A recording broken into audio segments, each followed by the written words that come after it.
Hey, if you remember last week, I had a student here and we worked on this boat. This is just the continuation and the finish. Guys, welcome back. I apologize for the delay in showing you this boat. When Steve was here last week, we were working on the hull.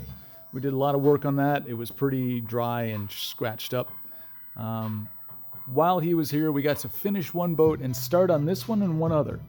So during the class, I don't always get people to finish a boat. What I'm trying to do mostly is get them on different sections of a boat so that they can experience different levels of oxidation and see what it takes to get all that out. This boat is finished now, thank God. And yeah, that's a monster, but it's sugar-free, so get off me. Not going diabetic. Not gonna happen. All right, so in between the cobalt letters, blue stripe, matches the hull. Everything looks really nice. I'm very, very happy with it.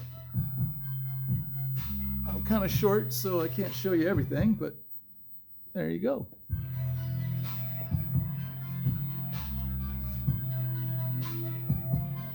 Anyway, thanks for hanging out.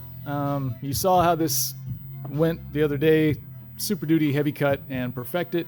The top side was heavy cut, a little bit of perfect it, and then some flagship by Meguiar's.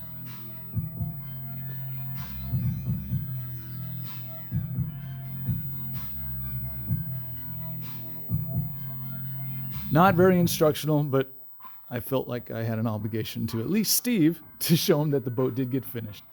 Anyway, thanks for watching, guys. Sorry, I'll probably have something cool later on next week.